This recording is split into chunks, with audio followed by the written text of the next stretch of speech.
Good evening, everyone.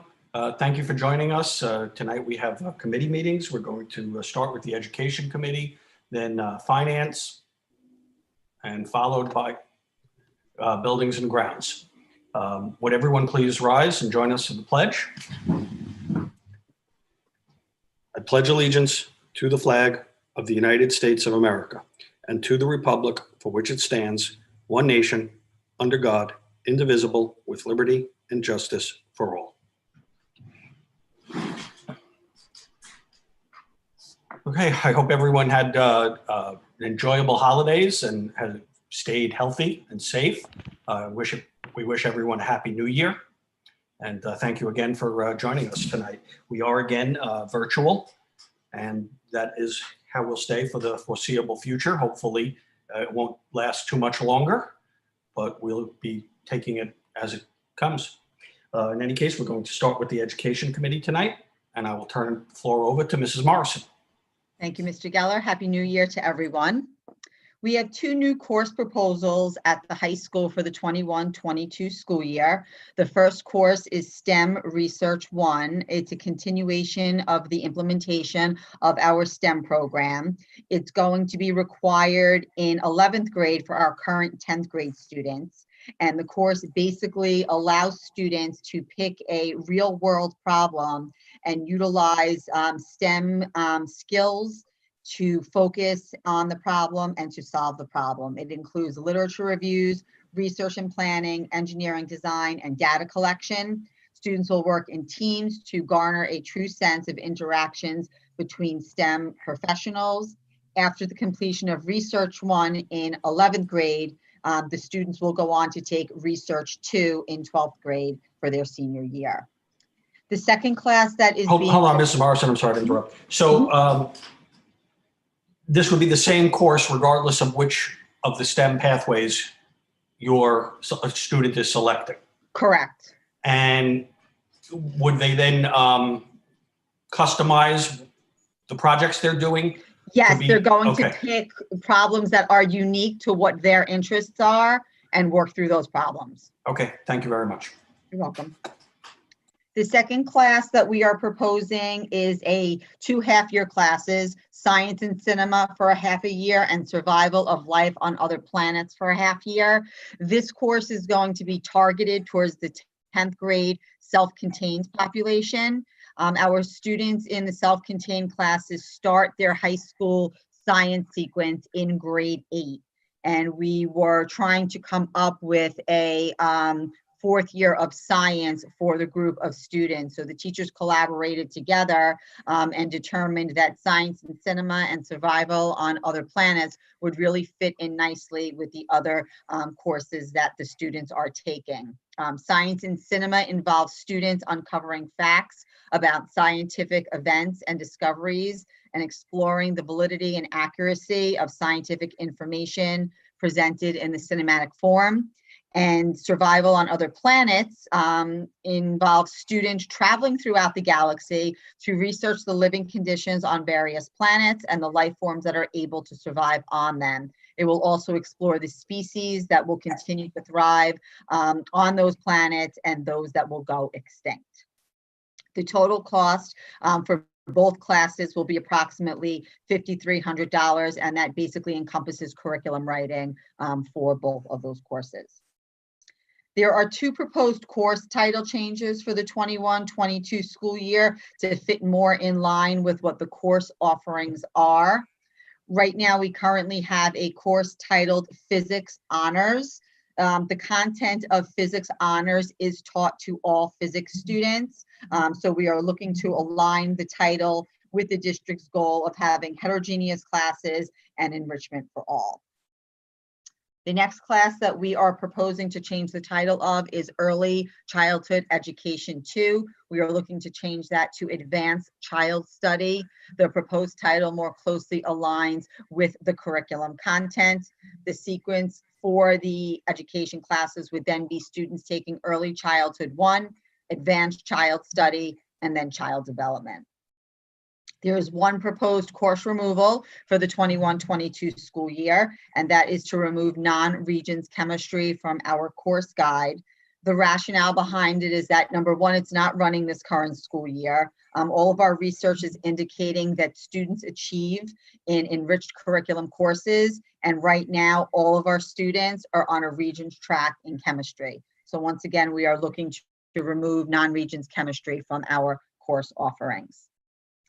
At the middle school and elementary schools, universal screenings for the winter are going to be taking place. Elementary will take place January 25th through February 5th, and middle schools will take place February 1st through February 5th. Dawn, can I just interrupt you? Sure. I'm sorry. I'd like to go back to the high school for a second. Okay. Are those the only course changes that are anticipated for the upcoming budget season that we should be seeing? Yes. So in the English department, there is no plan to remove SUPA from the schedule? Not at this time. It's something that Mrs. Apollo has been talking about, but we haven't made any definitive decisions on that at this time.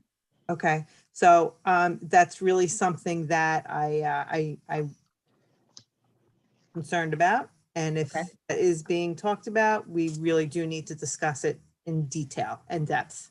Okay. And Anne Marie, to your point, we know that they're very popular courses because of the content and the teachers.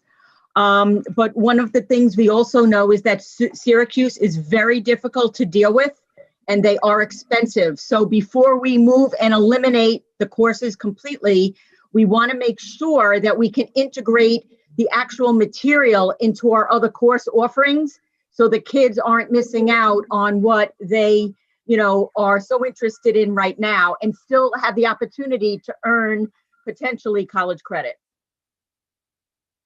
That's a big get right there. That's a big mouthful, right? And that I really, again, it's something that needs to be discussed.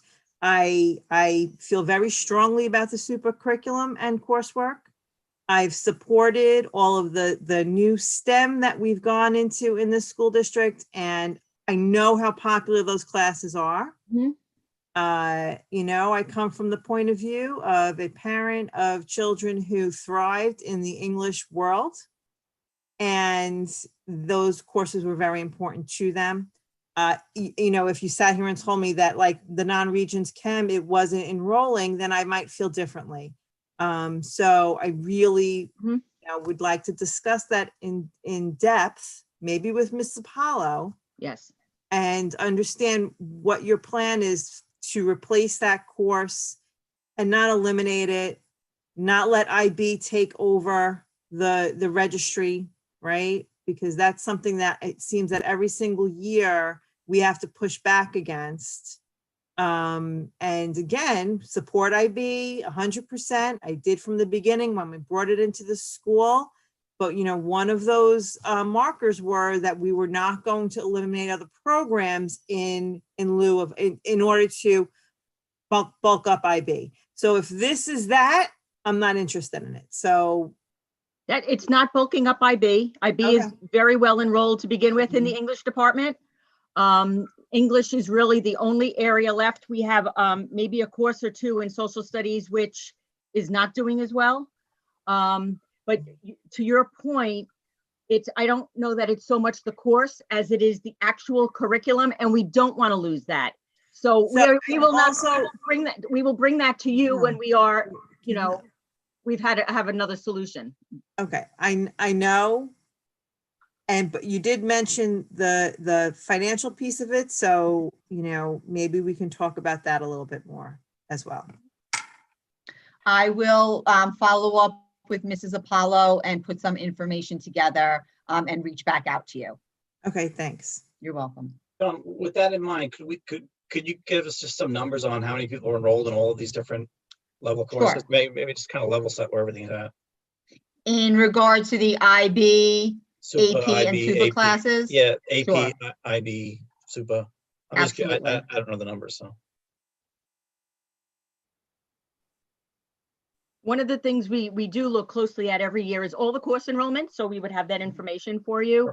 And of course, we have a tendency to constantly add on courses, but we don't always go back then and address some of those that aren't so poorly enrolled in an in an effort to be something to everyone. And then what happens is we end up with many poorly enrolled courses.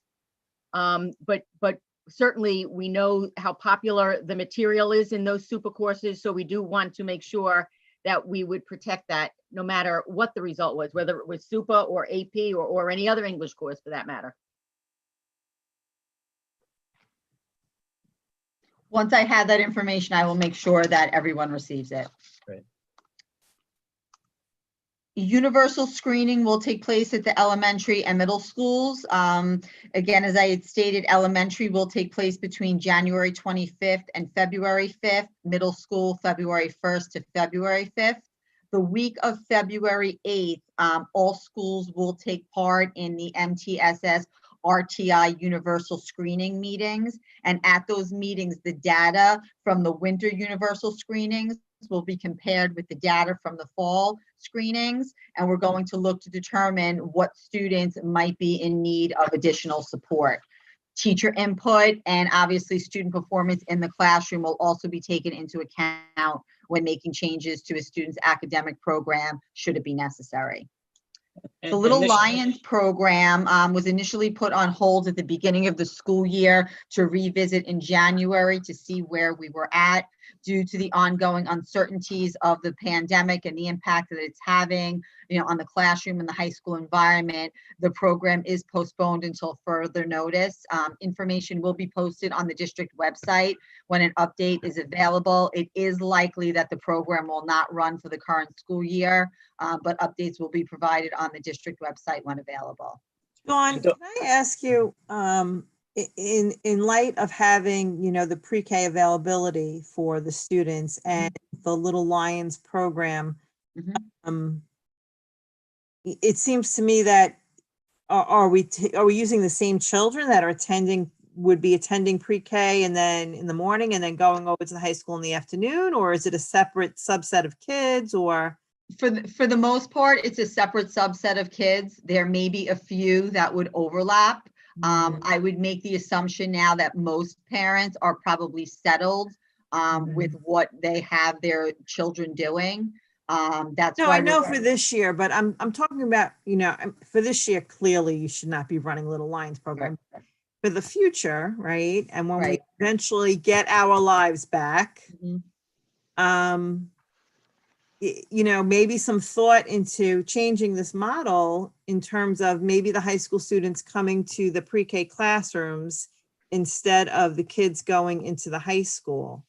Yes, It's the same group of children. I don't know. I guess if you have a two different buckets of kids that want to do both programs, but to me, it seems that you wouldn't. We didn't have an opportunity to see that overlap this year because the Little Lions program didn't run, but we did have several parents inquire if my child goes to the afternoon pre-K program in the district, can they go to the Little Lions program in the morning? So I'm sure that there would be a few, but Mr.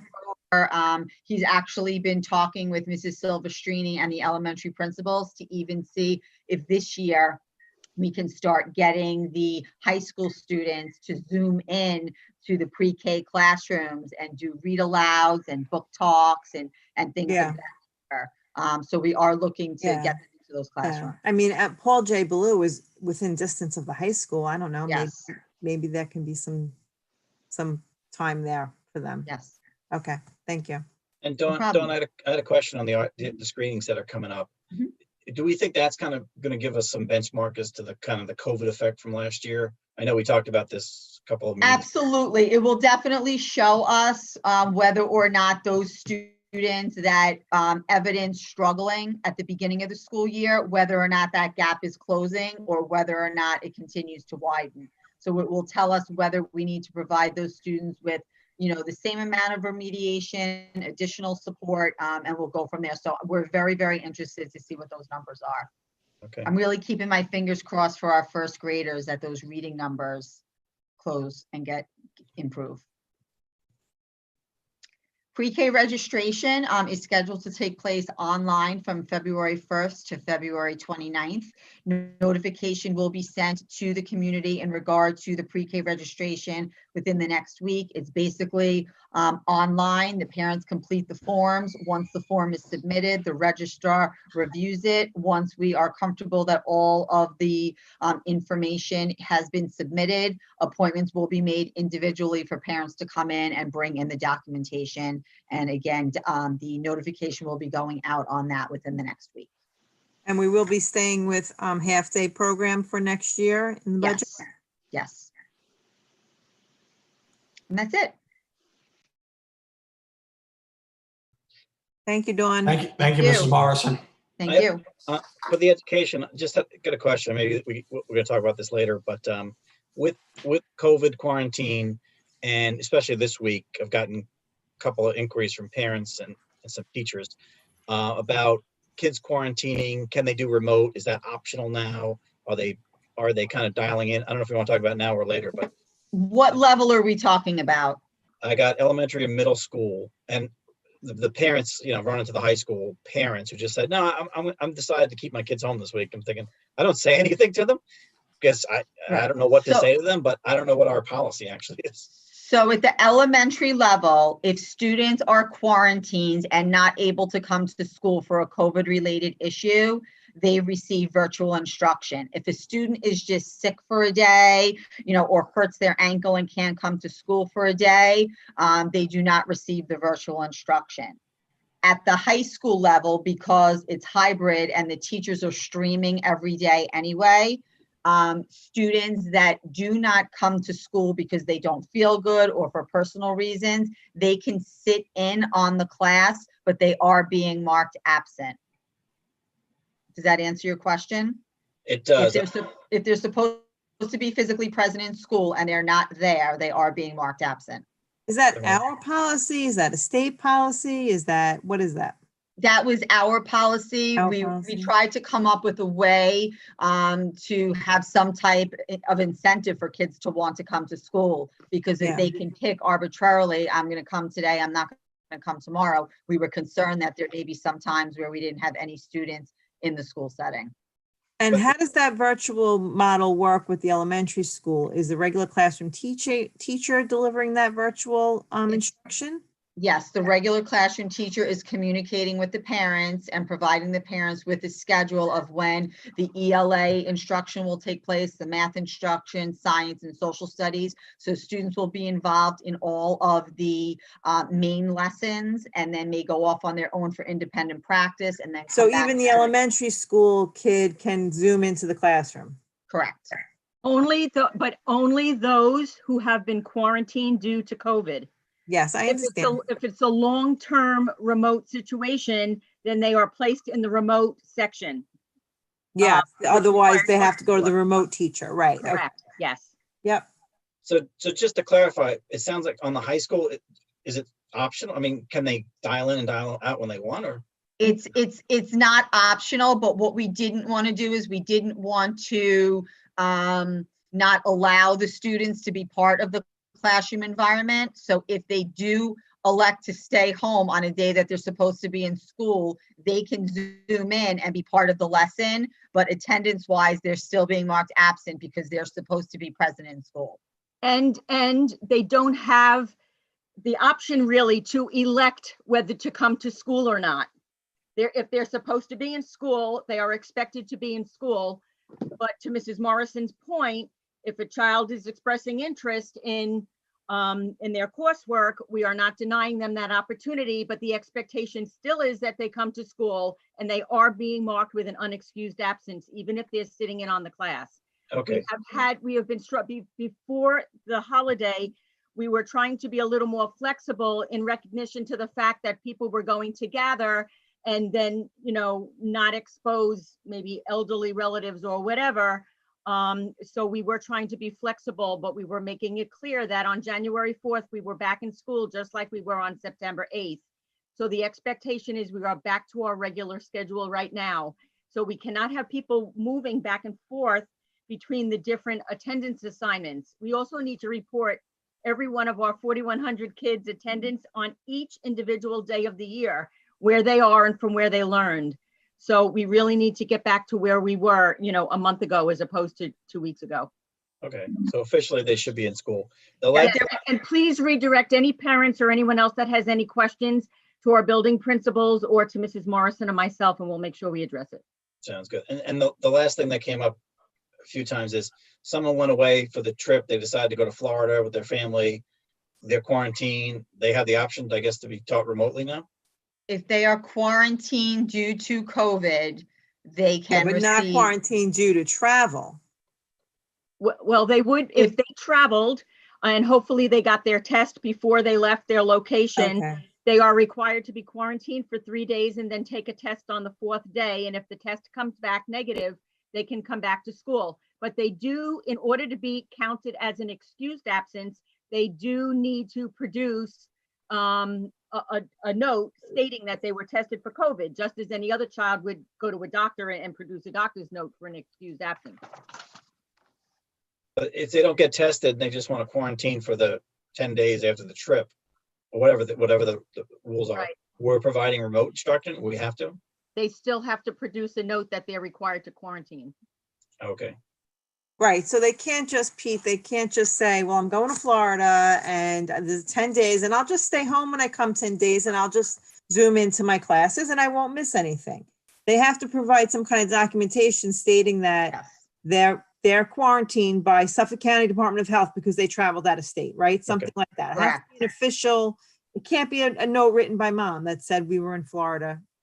Kind Right. of, Okay. right? Is that what Thanks. you, That is absolutely And- correct. There's a lot of inconsistencies right now and we need to get back to our basics. I got it. Okay, thank you, Mrs. Morrison. You're welcome. All right, next up is our Finance Committee meeting. Mrs. Pilati, floor is yours. Thank you. Thank you. Good evening, everyone. We had our treasurer's report for the district funds for the month of November, as well as our extracurricular funds. The payroll summary on tab 2 is for the month of December. All of our financial statements are for November. Our internal claims audit report from Pat Plompin is for the month of December, and there were a few exceptions. We had no changes, but our system manager audit trail was signed off by Joe Ferrucci, and that's again for the month of December. Our payroll certifications were for payroll days of December 11th and December 24th. All of our warrants were emailed. And on the agenda for the board meeting on Thursday night are the approval of budget transfers 3998 through 4004 for the general fund, and there's only one 3999 for the capital fund. We did have several miscellaneous building and grounds equipment that is going to be surplused, which is listed on the agenda, and just one change order from Mount Olympus. And while I didn't have a discussion item listed here on the agenda, I did have one to discuss with you tonight. We have our upcoming Missera vote, and typically we would purchase ballots at 45 cents per ballot. And historically, we've always been able to purchase approximately 3,000 with, of course, not considering last year where we had an absentee ballot situation where we had over 6,300 voters. But historically, 3,000 ballots has been sufficient. We've always had at least 1,000 or more left over. I just wanted to discuss with the board how they felt about us being conservative and purchasing 6,000 for this vote, because historically, when we were looking at the data, I looked at the bond vote from 2015, and we only had 1,236 people vote. And again, not considering last year, but the two previous budget votes, we had in 2018, 2,100 votes approximately, and about 1,600 in 2019. So since the cost is so little, I was thinking it would make more sense for us to purchase 6,000 ballots, between 5,000 and 6,000, at a cost of approximately 2,700, as opposed to doing the 3,000, which we've done in the past. Again, just to be conservative, but I would like to hear your feedback. There's no way we could run out of ballots for this vote. So it definitely makes sense to have the 6,000, in my opinion. Yeah, I agree. 6,000 should be a safe number. I think the highest vote count, certainly that I'm aware of, that we've ever had was the 6,300 mail-ins this past May. Before Right. that, the highest one was about right around 6,000 in 2005. Yeah, I don't think we're gonna use the 3, but let's be safe. Yeah, let's and be get the safe. 6. We can't run out. I agree. Yeah, let's be safe and get the 6. I I agree. agree. Yeah. How many absentee ballots have we received so far? To date, and this is as of this morning, we've had 110 requests for absentee ballots. We have mailed out 382 ballots to the person permanently disabled, Our Lady of Consolation Nursing Home, and as well as military. And we have received back to date, and now again, this number has changed since this morning, but it's so far 100 ballots we've received back. So while the number is low in comparison to obviously a mail-in vote, completely absentee ballot last year, I think it just makes sense to be safe. When can a person request that absentee ballot until? I have to double check. I will double check, but And how do they request to it? the They just 15th. email the clerk or? Mary Hawk, the district clerk, has been getting calls nonstop. We get calls, emails, people come in, they receive their Okay. absentee ballot application, fill it out, return it to her, and she validates them and then gives them a ballot. So you have to go and see her? You don't have, well, you have to you have to pick one up. Yes, you have to pick up the application. The application is also on the website. Okay. And I believe the date is on the website, but I'll verify that. I'm in As to what- quarantine. I'm in quarantine. I have to have a ballot sent to my house. Yep, we will do that. So, but you need to apply, get it out now, Anne Marie, because it Okay. needs to be received so we can get it back to you, I believe, by next Monday or Tuesday. All right, I'll do it. tonight. After that, you would have to drop off the application and pick it up from district office. Gotcha. All right, thank you. Okay. So Elisa, just a question on the surplus. I noticed on one of them that it was going to be auctioned. Do we try to auction all of them, or is just the mats at this point we're going to try to auction? James, I believe you're on here, James, if you want to chime in. I'll jump in. We will probably list everything on auction, whatever doesn't get a buyer, and we can set the minimums that we would accept. So we have turned down auction results before. So my suggestion is we would list everything. There's no penalty, there's no fee, nothing. In fact, if it gets sold, it's still no fee. It comes, the buyer pays that fee.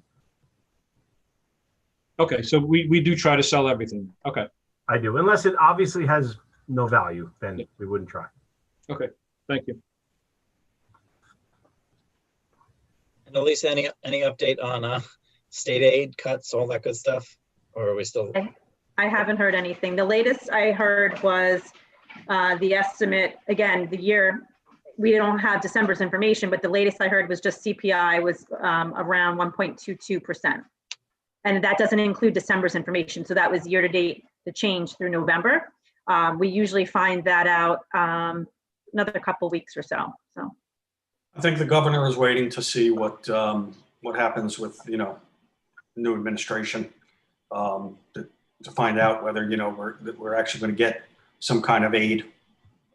mhm. So I think he's, pushed off making this decision, hoping that he doesn't have to. And that's the way it seems, certainly. So, Okay. is that it, Mrs. Pilati? That's it for me. Okay. Thank you. Thank you very much. All right, Mr. Bossi, you are next with buildings and grounds. Okay, thank you. I think we had discussed letting ECG go first with the EPC about the solar project. Is that right? I think so. That's fine, sure. Yeah, let's do that. This way these guys can jump in. So if Aldo, if you guys want to get on there, we can discuss that. Thanks, James. Hey, everyone. I believe everyone was mailed copies of the agreement, the evaluation proposal that would be signed. So if you haven't seen that, take a look. Go ahead, Aldo. Would it be possible to share my screen with we have a short PowerPoint we're going to use to just walk you through this. It says the host. Do you see share your screen on at the bottom? Yeah, it says the host disabled participant screen sharing. Usually there's a little drop down arrow. Or whoever the host is. Try again. There it is. Thank you. Mm-hmm. Let me just pull this up. Okay, can everyone see this? Yes. Great. So just want to start off by, thanking you again for having us here tonight. And I really want to commend the district, the administration and the board for, sticking with it through this process. The last year or so has really been, I'm sure you'd agree, one of the most difficult times for school districts probably ever, with all the unknowns and all of the goings on, everything assorted with it. So it would have been very easy to just kind of put this initiative to the side and, pause it. But you and the district staff, they all recognize what a home run project this really is and kept at it. So we're really excited to be here tonight and present the final results. It's been a long time coming. And I think you're going to be excited by what this project's going to achieve for the district. So like I said, we have a quick presentation here. Just to reintroduce ECG, we're your owner's rep here. We're the engineer of record for the project. We provide a comprehensive service throughout the project. We've been working, I think James and I probably met for the first time 12, 18 months ago, maybe even a little bit longer than that. But we've used this service over 100 plus CPC projects. We're based out of Smithtown. Most of those are in New York. Bottom line, key takeaways, we're here to protect the district's interests. We do all the due diligence on your behalf to make sure that this project's successful. Some local references here on Long Island. Can talk about any of these. The big takeaway here, though, really is the different phases we've done. Phase 1, phase 2, so there's a few phase 3s on there. And that's really a function of districts just like yours who did an EPC probably 10 years ago or so, are now looking at new projects to do additional opportunities, namely installing solar PV. So quick idea of activity to date. This process really got formalized back in the spring when NORESCO was formally appointed to proceed with the comprehensive energy audit. That was a result of the request for proposals phase. We went through a little bit of an analysis. I know I attended, I think it was a facility committee meeting back then to share some of our findings from the evaluation. But it was probably about April or so where NORESCO was appointed. Since then, they worked on what's called the comprehensive energy audit, basically firming up their numbers, the scope of work. And in the late fall or so, we presented the final results to the district staff. Since then, ECG did a technical financial evaluation of the proposal, looking at the cost and savings claims, looking at the costs, specifically looking at measurement and verification terms, evaluating the contract, all these different pieces, like I said, to make sure that this project is successful and doing the due diligence on behalf of the district, which really brings us here to January, actually, of 2021. Apologies. Sorry. Tonight, this is really meant to be an informational presentation to the committee. We're here to answer any questions, communicate the results, and on Thursday night, we'll be seeking to bring this to the Board of Ed for formal approval of the contract. You'll find on that agenda, there's 2 resolutions. One of them is a SECRA resolution, basically approving this as a type 2. And then the second one is authorizing the Board of Ed president to execute the energy performance contract with NORESCO. So afterwards, we'll proceed with SCD submission, SCD design, SCD submission, and be off and running to build this project, hopefully starting in this coming summer and wrapping it up by summer 22. Before I pass this over to NORESCO, is there any questions for me, ECG, anything like that? Not yet, thank you. Floor is yours, JC. Thank you, Aldo. Hi, and good evening. My name is JC Kane. I'm a senior account executive for NORESCO. I have 27 years experience working with building systems, and my role has been the primary contact for the West Islip District and ECG for this project. We're going to provide a brief overview on our company and we'll cover the technical and financial highlights of the project and how it will benefit, West Islip School District and the community. Please feel free to ask questions along the way. Next slide. Noresco celebrated our 35th anniversary last year, and our sole focus is on energy projects, the same type of project that we'll be performing for West Islip. So we bring a lot of experience to the table. Our local office is in Uniondale, Long Island, and we are part of the Carrier Global Company, which is an $18 billion company. This financial strength is important because our project for West Islip is a guaranteed energy savings project, and that guarantee is backed by a substantial global company. In our 35 plus years, we've developed 5 billion in guaranteed energy savings for over 10,000 facilities. So we're confident in the project that we're going to perform for West Islip.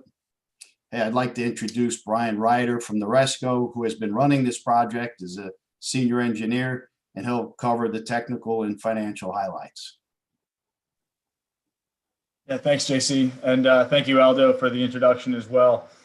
We appreciate you guys taking a few moments tonight to hear out the exciting opportunities that we've uncovered here, and the hard work we've put in over the last few months working closely with ECG and also with James and Elisa. And we appreciate everybody's support thus far.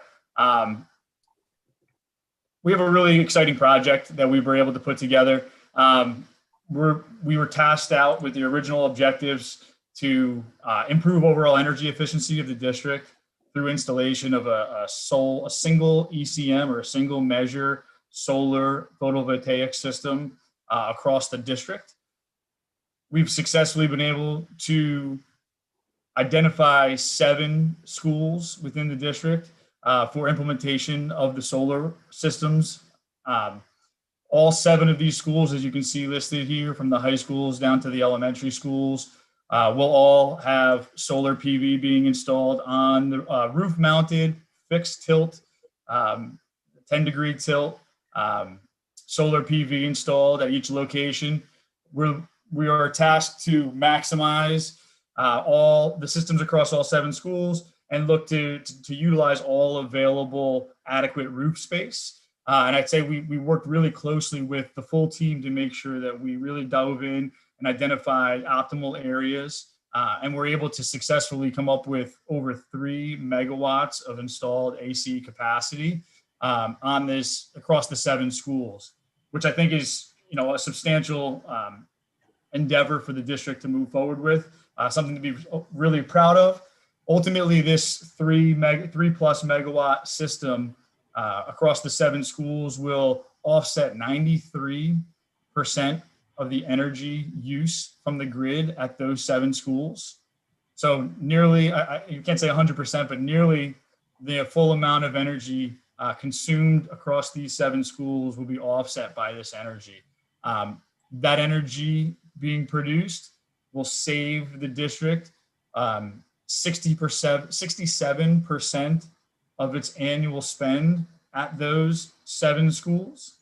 As part of this, we will be recommending to pursue a remote net metering arrangement at these locations so that any excess energy that's being generated at any one school can be credited back against other district accounts. So we've identified 2 additional facilities, district facilities, that can be designated as off-taker accounts, so that if and when any production at a school is in excess of the instantaneous demand at that specific location, essentially the meter will roll backwards, and we will, essentially be getting a monetary credit that can be allocated towards one of the other 2 accounts.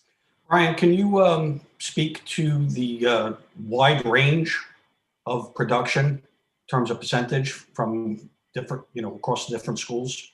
Sure. So you mean like the 171 versus the 43? Is that the numbers you're looking at? Yes. Sure, Steve. So so the schools there's a number of restricting factors at each one of the locations, right? So you have the facilities roof overall square footage. right? And with some of these single-story buildings, you have maybe more roof area than you would on a multi-story building. So that gives you a larger footprint to be able to install upon. If you look at the system capacity in the second column, you'll see that they're fairly similar, right? In the 300 to 400 and maybe 500 kW DC range. So that's based on the amount of overall square footage of the building and how many physical panels you can fit in the space. But the percentage of the offset is dependent upon the annual consumption at each facility, right? So ultimately, if you have a smaller elementary school or something with a lower demand or lower population, you may have a lower baseline energy usage. So the same amount of production would have a larger offset, right? So if you look at the high school, you actually have the largest system at 500 and almost 590 kW being installed at the high school because it has the largest available area, but it has a smallest amount of offset because of the baseline energy use at the high school is substantially larger than the elementary schools. Does that answer your question, Steve, hopefully? Thank you. Sure. Any other questions on that slide? Sorry. We can, well, no problem, Aldo. We can loop back when we have time for questions along the way or at the end, whatever works best. So some of the key project highlights that we wanted to cover here was, again, a 3 megawatt system with a 93% consumption offset. A total investment of just shy of the 9 million mark, but with a substantial annual energy savings or cost savings. So over $500,000 per year in year one, and that will escalate with utility escalation, and it'll all be modeled out, and you'll see in the next slide. But ultimately, of over $500,000 a year energy savings or cost savings associated with this project, which ultimately without any aid still comes in under the 18-year payback threshold, but with accounting for the state aid, it comes down to sub 6-year payback. With we have in here a cost per watt of just shy of $3 per watt. So you'll see on the next, I believe it's, maybe it's not the next slide, but a few slides later, you'll see a cash flow graph here. But ultimately, we wanted to take a minute and just kind of quickly fly through these, but just show what the proposed layouts will look like at each of the 7 schools. And I think you all have access to either the PowerPoint or a slide deck, so you can kind of dive into this a bit further at your own convenience. But in the meantime, you can see that at the high school, there's a substantial amount of panels distributed around the school. Go ahead, Aldo, you can just kind of fly through these. Yeah, I'll take your cues. And Yeah, sure. Brian, can I stop? Can you go back to that savings slide? I think it was slide 7. There we go. Sure. So year one savings, $513,000. That's assumption you said about 63% of our use. So does that line up? I'll probably ask Elisa. So we're paying about 1.2 million in energy costs as a district. Just real quick, Pete, before she answers that question, I would say that 63% number I gave you was dedicated to the primary accounts at those 7 schools only. Right. So it wouldn't be of your total utility spend unless you have that broken out by school and you want to sum that together real quick. But ultimately, it wouldn't go directly to your full energy spend at 63%. Right. I'd also point out your utility spend includes natural gas. Right. On all these buildings too. So this is really laser focused on the electric accounts of those buildings. The production was at 93% of our needs, I guess. Is that how I interpret that? But we're only saving 67%? Sure. So how does that work? Yeah, so there are a general electric charge has 2 components to it. Well, actually, it has 3 components to it, but one would be a consumption-based charge, which is your kilowatt hour charges. One would be a demand-based, which is your KW charges. And then the third would typically be like your customer charges, taxes, fees, and all those other ancillary charges. So we're able to offset the majority. Actually, I believe we're able to offset all of the KWH consumption-based charges and utilize some of the excess energy through the remote net metering credits. There's a thing called VETR. I don't want to get too far into the weeds unless you want me to. But ultimately, we can use that to credit against some of your demand charges that are not as easily offsettable. Solar can only, in short, solar really can only reliably offset your kilowatt hour or energy consumption. Your demand charge is it's based on your instantaneous peak production or consumption at any given moment in a month or a billing period. So with solar and how it's variable, just like wind, a dark storm blows through for 15 minutes and that could blow the demand savings for that month. So that's something we look very closely at. That's something the state education department looks very closely at. So we took a very conservative approach of looking at what those, how to quantify those and see what.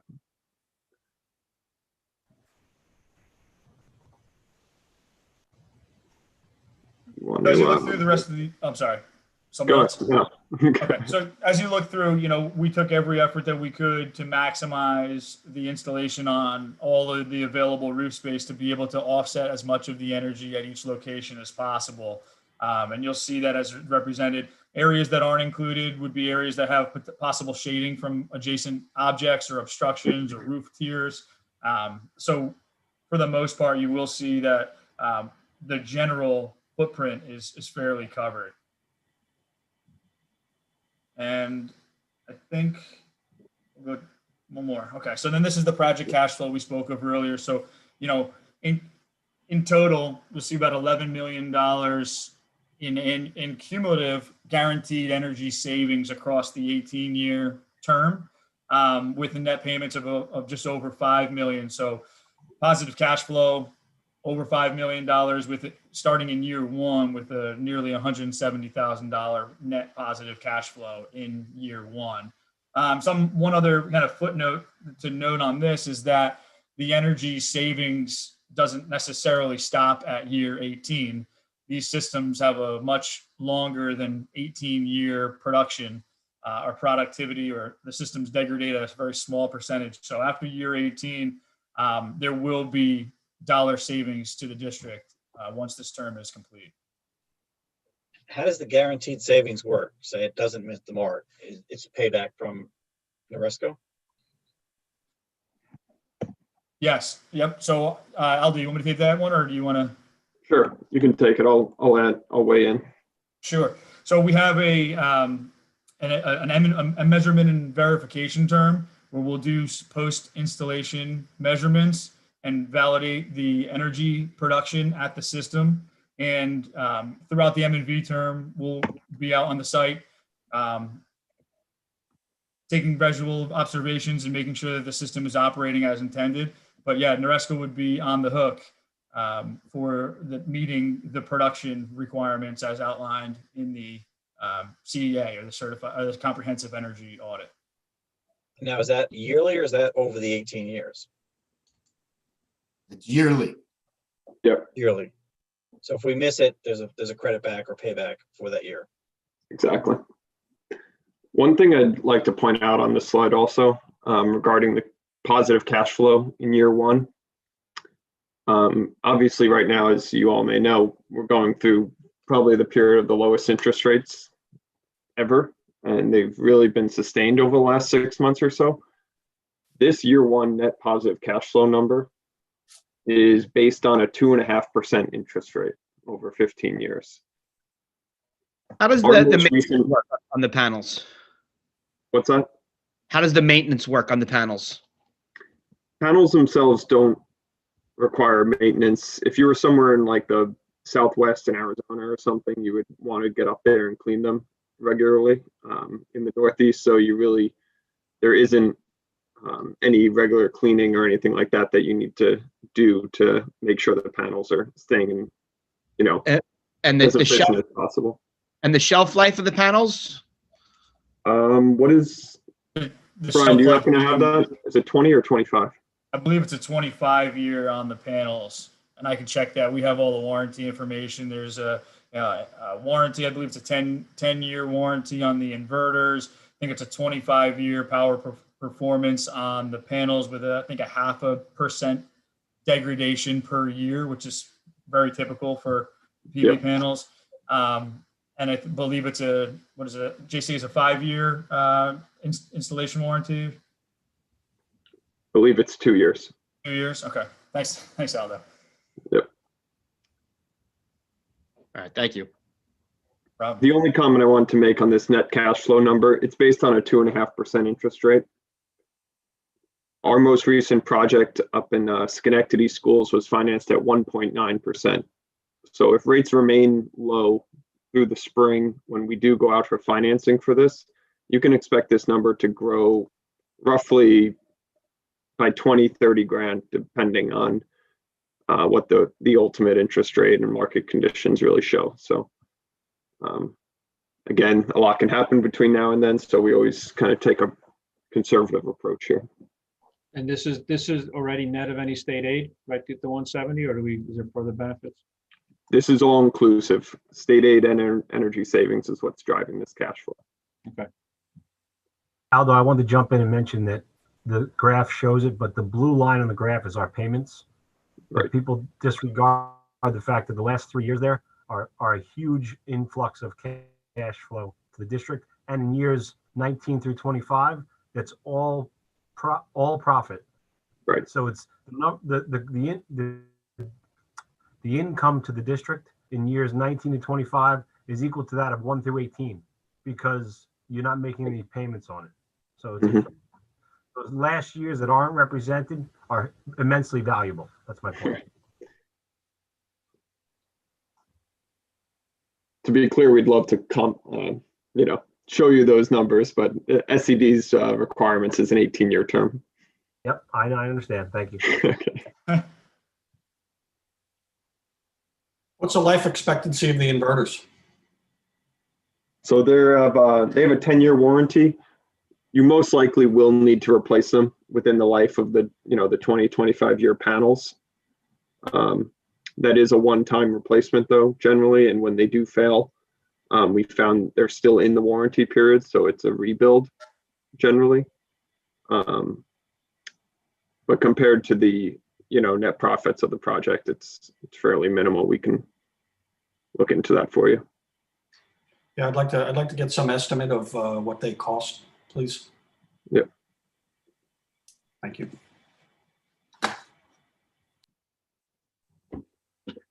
I believe the last slide is just the schedule. I know, Aldo, you touched on a little bit of the schedule to date earlier, but we've really been engaged pretty consistently since July. And again, we understand that this has been a very unprecedented year and that everyone's spread pretty thin. So we appreciate all the support we've received so far. ECG's reviewed our CEA over November and December. We're about off by a month on this now with the board meeting in January rather than in December. But ultimately, once this resolution, we'll move forward with the final system design, working with ECG to get everything ready for submission for SED. The SED review period right now is estimated to be between 8 and 10 weeks. So we have that in here scheduled for between February and April, so maybe April, May, and then ultimately start with construction early summer, like Aldo mentioned, to procure the equipment, start mobilizing, and then start a staged construction installation approach where ultimately we would target starting with 2 schools at a time and working our way through the district, coordinating with any activity that's happening at any of the buildings and making sure that we're minimizing it minimizing all interruptions to the normal day-to-day occurrence. I know that the summer there may be some programs and things, and we'll do what we can to work around all of that. And ultimately look to be complete. I think we have a total 12 to 13 month full construction period. And then there's a 2 or 3 month period at the end of project closeout, punch list, commissioning, and ultimately wrapping up before the first guarantee period begins and commences, and hopefully targeting September of 2022. And I believe that's everything that we have on the slides. Are there any other follow-up questions or anything that we can help provide any additional insight to? Size of the construction base that you need? You need like a whole parking lot? Like how much room do you guys need? Yeah, we would not need an entire parking lot. Typically for these size systems, it would be a group of parking spaces. Typically we like to see I don't want to give you the exact number, maybe 6 parking spaces wide to keep, and maybe 2 deep to keep our general equipment. There may be some time where we need to stage the panels upon delivery for a short period of time, but that should be very minimal on interruption. What we ideally try to do is to bring them to site and have them loaded up onto the roof as soon as possible to get them off of the ground and secured out of the way. But we'll work with everybody, but it will not be a full parking lot. Okay. We just went through a big DEC project that took over most of our high school space. So I just want to be Sure.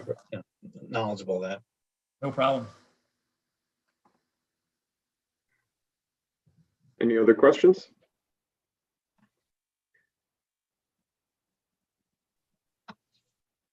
Okay, that looks like it. Thank you very much. Okay, you, thanks for everyone. having us again. Looking forward to Thursday night. Be in touch and we'll look up that inverter information. Thank for you. James, if we send that to you, you can distribute to the board. Yep, will do. Thank you. Thank Okay, you. thanks everyone. Have a great night. Thank you. You too.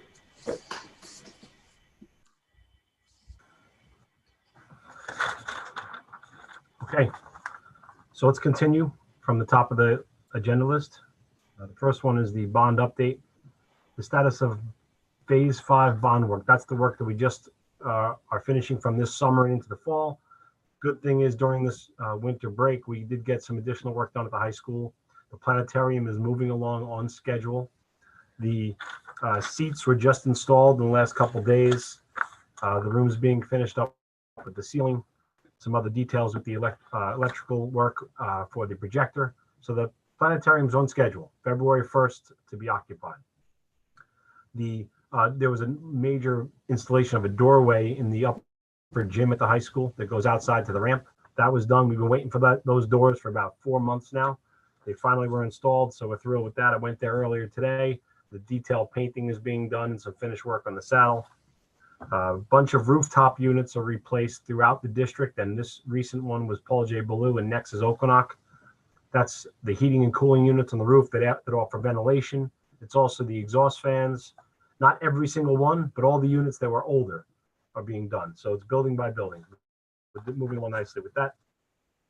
Some other work was done with doorways into the bathrooms that were widened for handicap access or for just new doors and new frames. That went well. The additional bathroom on the second floor at the high school that you approved as a change order last summer, that is being finished up. It's almost complete. Partitions are in. The last step is just putting urinals in and some other things.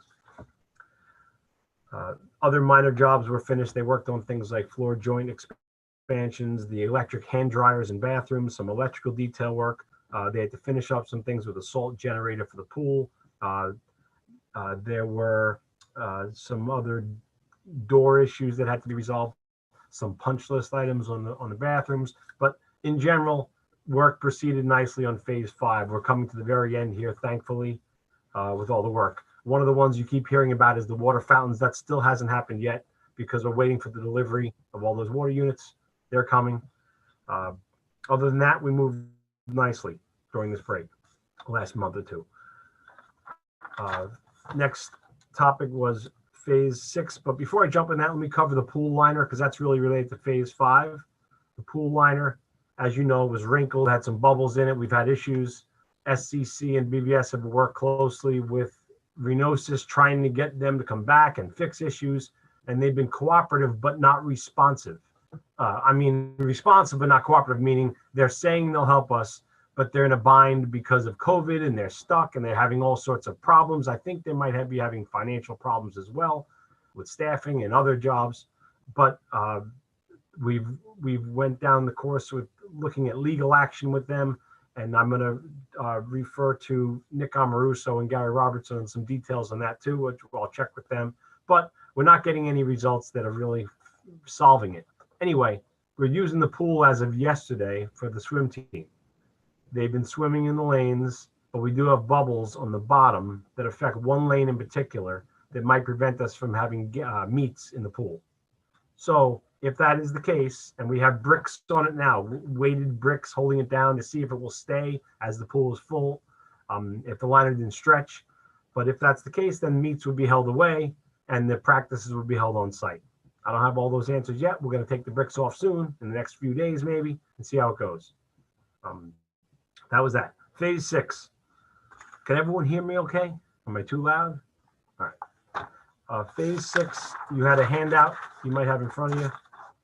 The top of the handout has the Phase 6 recommended projects. The bottom section has the capital reserve projects. What I wanted to mention was just that the 4 that you suggested to Gary Roberts in the December meeting that we should proceed with were those. That's the rebuilding the rotunda brick. That's an expensive job that we consider doing in phases.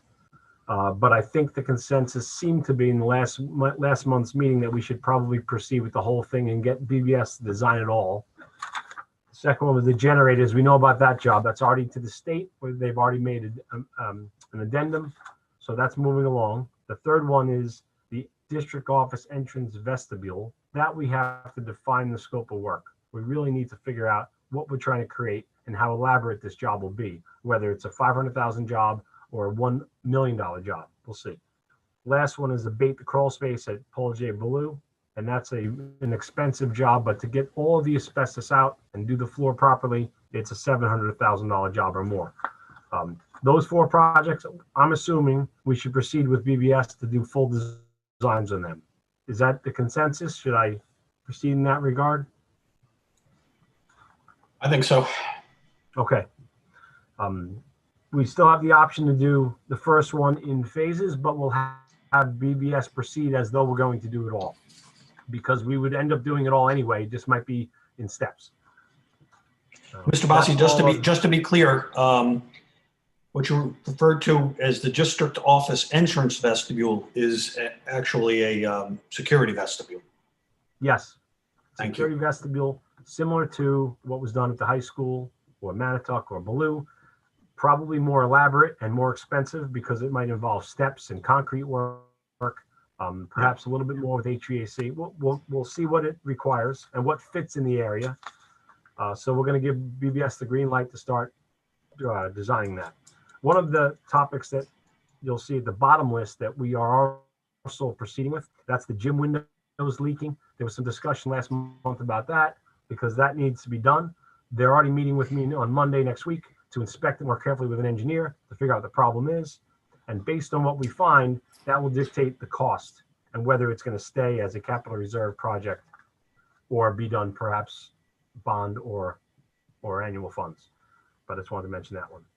But that was it for the, another comment about that is, you know, from the estimates on this, that we should be under budget for all the projects, even if we get high figures. So this is good. We're in a safe spot. So we should have some funds left if things go according to plan. Okay. The next topic is, sorry, what page is here? Capital reserve projects. Elisa, do you have anything you want to add before we go through items on this about the financing? No, just that as we get closer, I know it's still January, but as we get closer to February, we really need to decide what would be on the proposition to be used through the capital reserve, because we are required to have a separate proposition to the community for them to vote on approving us to use the capital reserve, even though we obviously got permission to establish one from the community. Every time we want to use those funds, you do need to have the voters vote on that. And of course, the benefit is it's no additional increase or cost to the taxpayers, so it's usually never an issue. But we do have to put forth a proposition that has detail of the projects we intend to do, as well as an estimated cost. And obviously, these are good estimated costs, but I just want to make sure that as we get closer to February, we're able to narrow down which projects, if not all of them, will be on the proposition. Do you think that it's necessary to have any graphics or designs or mock-ups or anything like that, or is it just descriptive words for the proposition?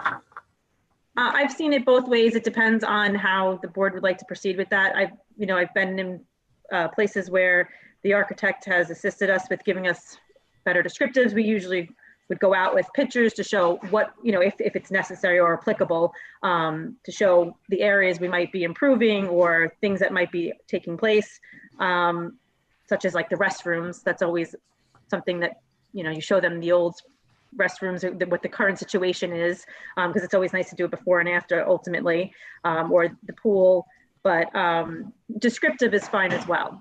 Just as long Okay. as there's a description of the project and an estimated cost. Okay. Do we need to discuss each line item of the capital reserve projects? Or should I continue to work with BVS on some of these? I have a couple of observations, right? So one, a couple of them to me don't seem like, they should be stuff that we pay out of our annual budget, cleaning ductwork and the high school curtains don't, that to me, that's just a regular way of doing business. The gym windows leak, is that something we can wait on? Or is that just something you need to do and pay for it out of your annual funds? Because to me, if we're not going to vote on it until May, these things won't get fixed for 6 to 9 months or more. So is that something that we just need to do? Is it a serious leak or? Yes, that's why I mentioned earlier the gym window leak, because we're trying to resolve that as soon as possible. Yeah. That's something that leaks when it rains heavy and when wind is in a certain direction. It tends to be worse. Yes, I wouldn't want to wait on that just to get it funded through this bond. I would say. I agree. And that's why Monday we're evaluating on the roof and looking at it, because if we can jump on it immediately, we're going to do that. Okay. But we left it here really so that we don't lose its place amongst all the work that still has to be done that's considered a project. Okay. And then my other general comment's going to be your top section on the low end. So it looks like we're still going to have 800 to 2.5 million of bond. Do we wait till we figure out what that number is and we maybe accomplish some of these projects through that rather than tapping into this fund already? Because we just established a fund, within the last 2 years, and now it looks like we're going to burn through almost all of it. And we might have reserve. There might be excess bond money that could fund some of these. Yeah.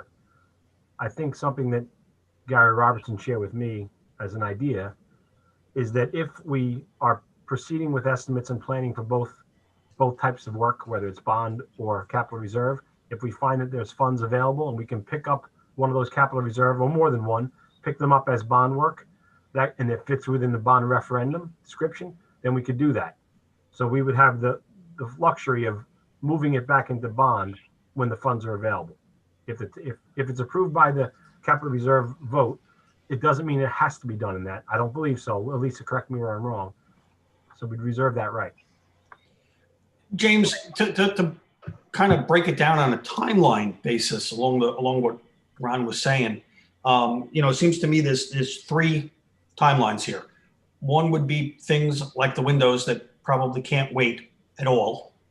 2 would be things that can wait until a May vote, but can't wait, and this would be the 3rd group, for the capital to see how the bond shakes out.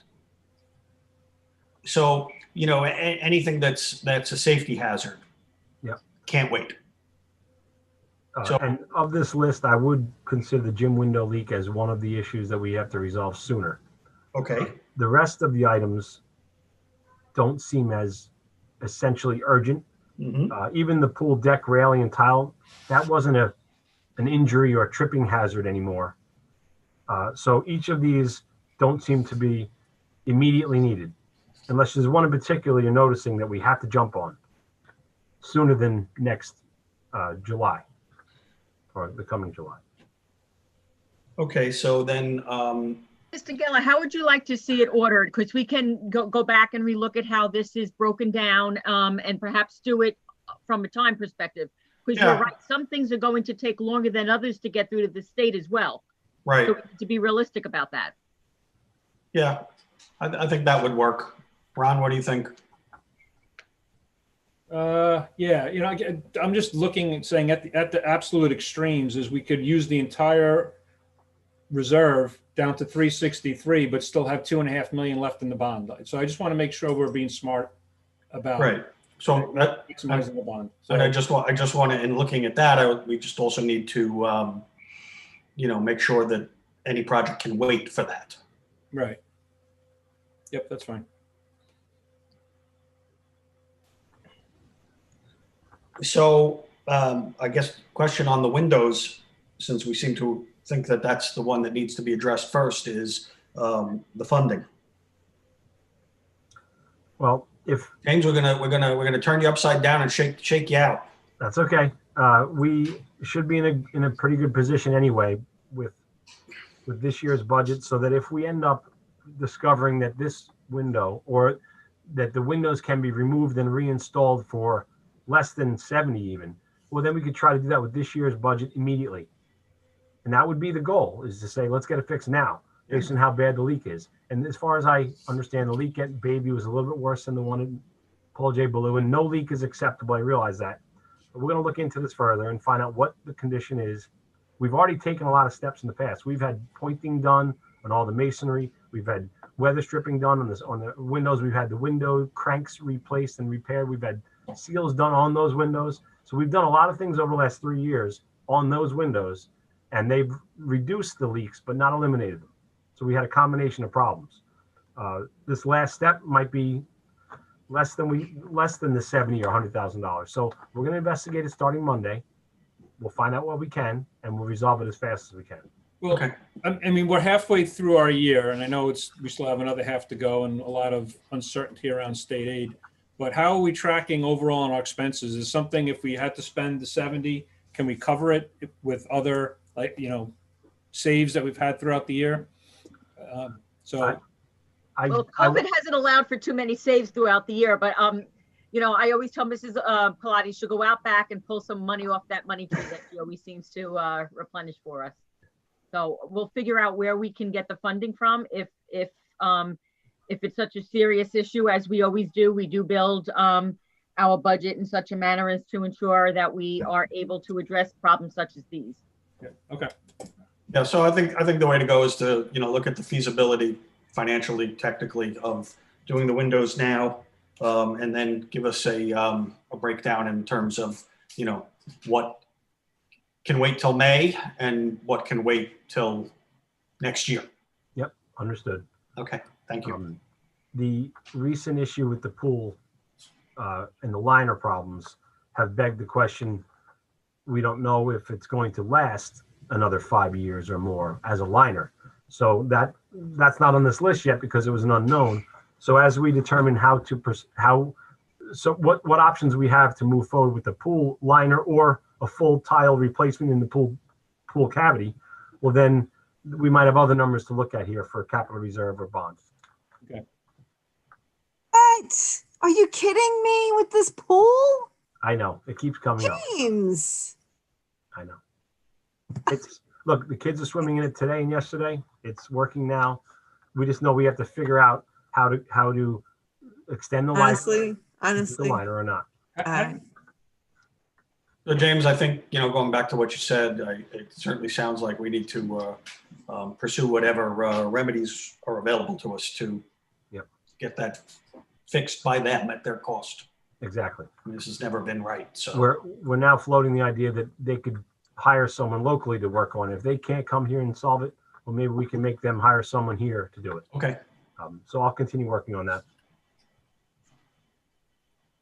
Also, something that's not on this list, but is included in work we're planning to get done, is additional water fountains that we talked about before. I know it's not written on here, but we're looking at that as an extension of either phase 5 or added to phase 6. I'll have more information on that when we have the contract to put these other ones in and see the extent of work and the cost.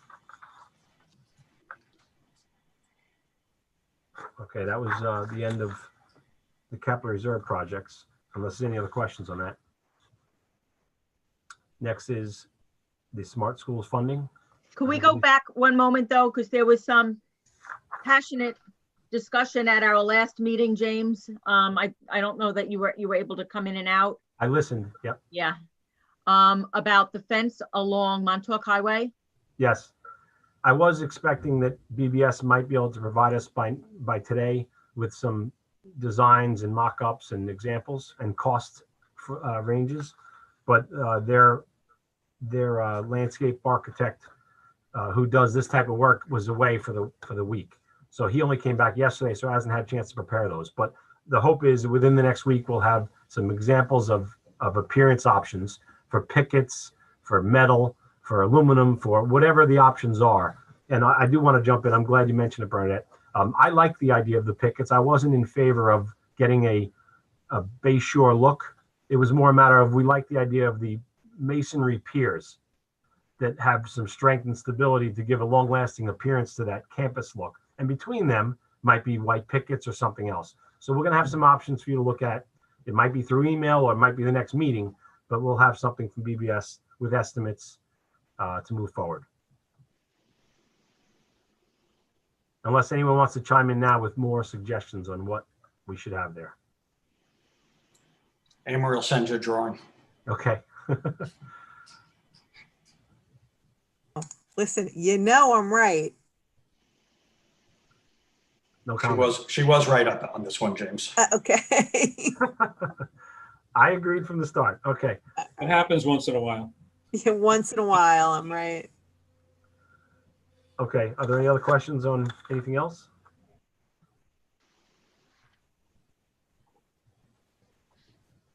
Okay. Thank you.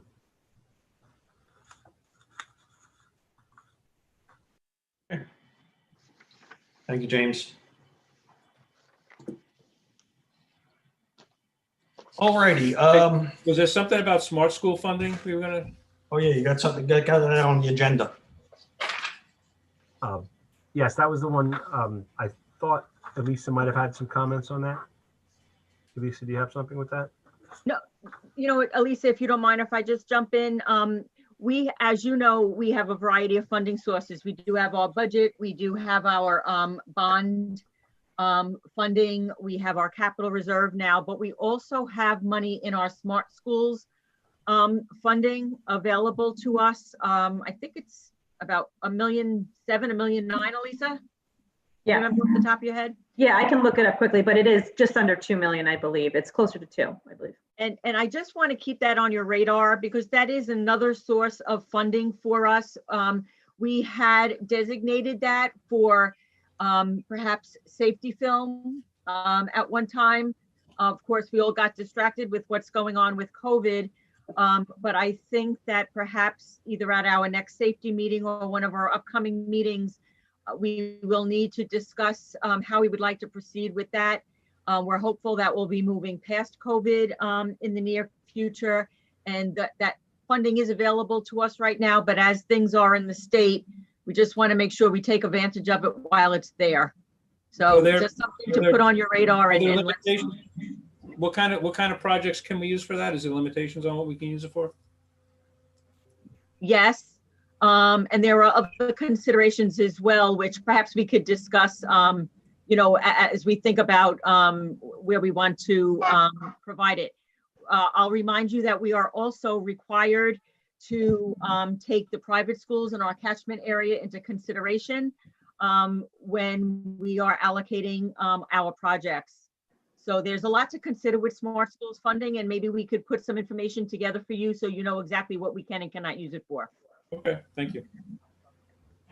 Yeah, I think we'll need to see, you know, a similar list in terms of the funds available, what needs to go to the privates, and you know, what's eligible. Okay. What versus the suggestions, the needs. Okay. Anybody else have anything else for? Okay, then I'd like a motion to adjourn to executive session to discuss negotiations, litigation, and personnel. Second. All in favor? Aye. Opposed? Motion carries. Thank you, everybody, for joining us this evening. Please stay safe and stay well. Just as a reminder, we do have our regular board meeting, virtual, coming up this Thursday at 7:30. Have a good evening. Good night. Okay.